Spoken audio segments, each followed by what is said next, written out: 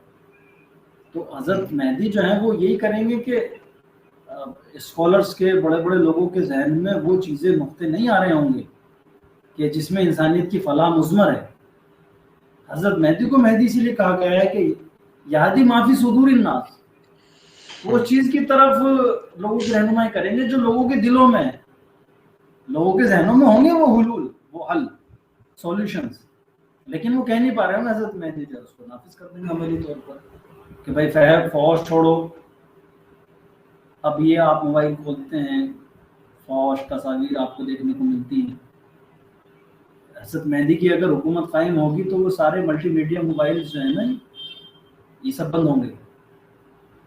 ترقی ایک حد تک ٹھیک رہتی ہے کہ جب وہ سادہ فون ہوتے تھے, لوگ باتیں کرتے تھے اور بہت کارآمد چیز تھی, لیکن انسانی ترقی کسی ایک جگہ پر رکتی نہیں, وہ ہمیشہ ایکسٹریم کا سفر طے کرتی ہے, اور جہاں وہ ایکسٹریم پہ پہنچتی ہے تو وہ نقصان دہ ہو جاتی ہے. تو پھر یہ آپ کے جیسے یہ آپ کے آدھار کارڈ بنتے ہیں, ایسے ہی آپ کی انکوائری ہوگی, گھر پہ پوری انکوائری آ کے بیٹھے گی اور دیکھیں گے کہ آپ کا بچہ جو ملٹی میڈیا موبائل لینا چاہتا ہے کیا یہ انٹرٹینمنٹ کے لیے لے رہا ہے یا اس کی کاروباری نیڈ ہے. پورا انویسٹیگیشن ہوگا, تب جا کر کے آپ کے لیے ملٹی میڈیا موبائل الاؤ ہوگا. ورنہ آپ پبجیاں دیکھیں گے اس میں, فوج دیکھیں گے اس کے اندر, اور شیطان کو اپنا جو ہے وہ نوالا بنانے کا موقع ملتا رہے گا, انسانیت کے ساتھ کھیل کرنے کا موقع ملتا رہے گا. تو یہ وہ بنیادی بیسک چیزیں ہوں گی جنہیں لوگ زمانے کی ضرورت, ترقی کہہ کر کے بغیر اس کے پیچھے رہ جائیں گے. ٹھیک ہے آپ بہت آگے نکل گئے, لیکن یہ نہیں دیکھ رہے آپ کے کس درجہ پتن ہو رہا ہے. پوری انسانوں سے ایک وائرس بھی جھیلا جا رہا ہے. زیب صاحب یہ دیکھیے تو صحیح آپ, یہ پراکرتک آپدائیں آتی تھی, وبائیں پھیلتی تھی, کسی ایک ملک میں پھیل رہی ہیں صاحب,